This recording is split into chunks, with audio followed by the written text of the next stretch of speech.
Hello everybody, in this video we are going to talk about 4 technology areas that are currently in demand and also there are a lot of job roles associated. Well, you might already know these domain areas, but please do stick till the very end because I'm going to explain what these domain areas mean in a very simple plain English, and it might come in handy for you when you go and talk in interviews. And let's just jump into the first one, which is cybersecurity. Well, we all know the cyber threats have increased massively over the last few years. In 2023 alone, there were 300 million people who have fallen victim to cyber fraud. And in 2023, compared to 2021, the data breaches have increased by 73%. And this is the reason why the prominence of these roles is also increasing continuously. So what is cybersecurity and what are some of the pillars of work that happen within cybersecurity? The first one is understanding the resilience of the existing systems. How much can a system be attacked and how strong can it defend? The second one is transforming the existing systems so that you are not falling victim to these kind of threats. The third one is you are establishing a crisis response and being prepared for whatever negative situation that you might have to face.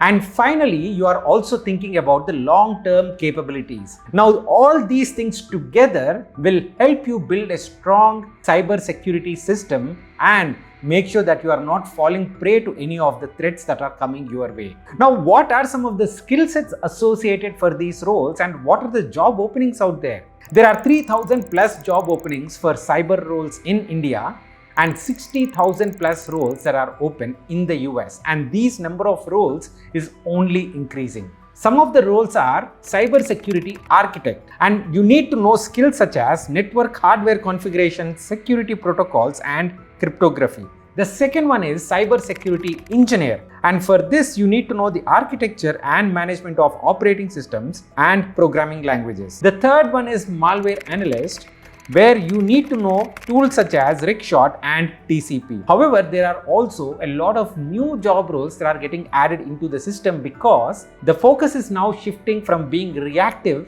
to being more proactive. The traditional perimeter-based security models are now getting replaced by zero trust frameworks, which operate on the principles of never trust and always verify. Now, all these things indicate that there is always a lot of existing demand and also new technologies coming into this particular domain itself. So lots of opportunity in this area. Before we jump into the next section, a quick shout out to our sponsor, Odoo. Odoo is an all-at-one business management software that provides over 70 applications to simplify day-to-day business operations such as invoicing, marketing and sales, website building, and more. For example, let's just take website building. When I started my entrepreneurial journey, I had to spend a lot of time and money to get my website up and running. In fact, I had no knowledge in coding, so I had to hire freelancers to get the work done. But with Odoo, you can build your own website without any tech background. It is effortless yet efficient. In just 4 steps, your website is ready to be customized. You can drag and drop blocks, add your images, or use Odoo's integrated stock library. Everything on the website is customizable, and in a few minutes, your website is ready. Not just building the website, you don't need any tech knowledge to even host your website. And on top of it, your first app is free forever. Also, you get a free domain name for the first year. Say goodbye to monthly and hidden expenses to your business. If you find this useful, check out Odoo through the link in the description. The next domain area that we all are aware about is generative AI. Now, why don't you take 5 seconds and type out in the comment section what generative AI means to you in the comment section. Now, understanding generative AI in plain English means that these are a set of algorithms that are seemingly able to generate new content, whether it is through text, audio, or video. And this content is generated based on a few foundational models built on vast amounts of data. According to McKinsey, the estimated annual impact of Gen AI is projected to be 6.1 to 7.6 trillion dollars per year. And we are just getting started, but already more than 35% of the marketing folks are using Gen AI in their day-to-day work activities. Imagine what percentage of the employees would be using Gen AI over the next few years. Now, Gen AI has been distinctly used in two different use cases. Number one is content creation, whether it could be an advertisement creation or whether it could be writing a novel, or it could be personalized assistance, because these models have the ability to read a lot of customer data, understand their preferences, and then support the customers according to their own needs. These are the two distinct use cases that are already coming out very clearly in the Gen AI space.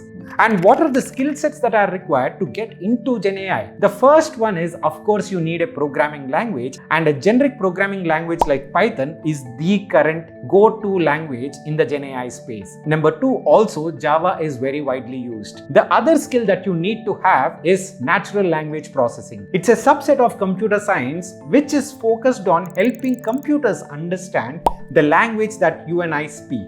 The third one is also prompt engineering. That is another set of job roles and the associated skill that has come into the market over the last 1 to 2 years. It might look very simple, for example, prompt engineering, but there are a lot of tricks that are involved, and you need to know all these skill sets to get into these job roles. Gen AI is just getting started, and you entering this field right now makes a lot of sense. If you can't start from scratch, at least pick up some tools, learn how to use some tools, and get into this space. The fourth area that I want to talk about is associated to Gen AI, but much broader use case, that is data analytics. To start off with, the difference between data analytics and Gen AI is nothing but data analytics involves a lot more of activities. It is not just about predicting or creating content like Gen AI. Data analytics is about you going ahead and collecting raw data, then transforming that data and managing that data. Based on the data that you are collecting, you could be providing some insights, and this could be just simple plain charts. So the scope of data analytics as a profession itself is huge. Again, if we come into plain simple English and just take one example to understand the entire scope of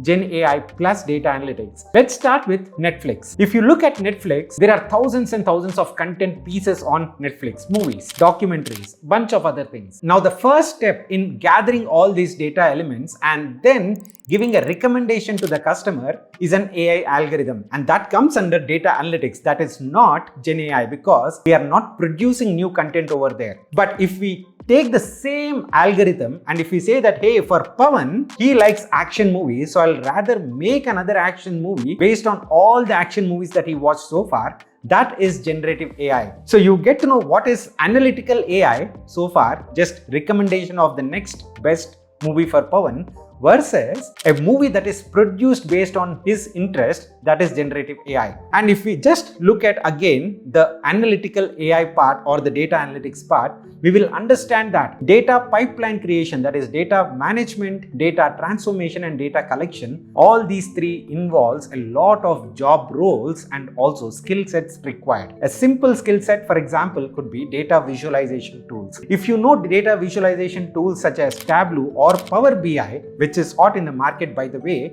it can help you fetch a lot of data visualization jobs. If you know statistical modeling, SAS, SAS, or R, that can help you get into prescriptive or predictive analytics. If you are into data architecture, database management, you can get DBA kind of roles. So the number of roles and also the skill sets associated in this field are huge and varied. If you want to get started, you can start with simple tools such as Power BI, which is really hot in the market. If you already have statistical background, you can start with being a predictive statistical analyst. Or if you are much more advanced, you can go into analytical AI or Gen AI. So please do not ignore at least the overall data analytics portion if you believe that Gen AI could be a little more difficult for you.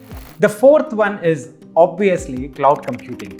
Yes, we keep hearing cloud from every CEO's conversation. Infosys, TCS, all these guys are talking about cloud, whether it is their annual general meetings or if it is their quarterly results. And what are they talking about and what does cloud mean? Cloud refers to the servers that are accessed over the internet and the software and the databases that are run on these servers. As simple as that. A group of servers together. Now, why do these guys talk about this cloud a lot because this is one of the primary revenue streams for all these IT service providers. And there are 4 to 5 fundamental pillars once again in the cloud workspace. The first one is cloud infrastructure setup itself for clients. The second one is the cloud deployment and migration of the client's existing services and databases to the cloud environment. The third one is cloud security. Number 4 is cloud database. And number 5 is the cloud ops maintenance. Not just DevOps, but cloud ops maintenance. And what are the skill sets that you need to get into this cloud computing world? The first one is the knowledge of the networks. A key component of cloud computing is how local and wireless networks connect, because you are accessing your data and your apps through an internet service. So knowledge of networking is a skill that cloud architects use to create scalable cloud-based solutions. The other fundamental skill that you need to know if you are willing to get into the cloud space is the operating systems itself. Cloud architects may have multiple clients who use different operating systems for their devices. So it can be helpful for these professionals to understand how different systems work and how they can be connected to the cloud. Finally, the other expertise that is required is database storage expertise. As a cloud architect, as a cloud engineer, a thorough understanding of database structures and data storage is also important, because cloud architects and engineers, based on their database understanding, can determine for the clients which kind of database structures are more relevant and useful so that they can deploy them accordingly. This is one of the other key areas which is currently developing. AWS, Microsoft Azure and Google Cloud, all the 3 major cloud providers are also continuously enhancing their offerings and trying to create additional value to their customers. And that is the reason why traditionally public sector companies which haven't been on cloud, healthcare services which are also not on cloud for a lot of years, are now pushing themselves to migrate to cloud,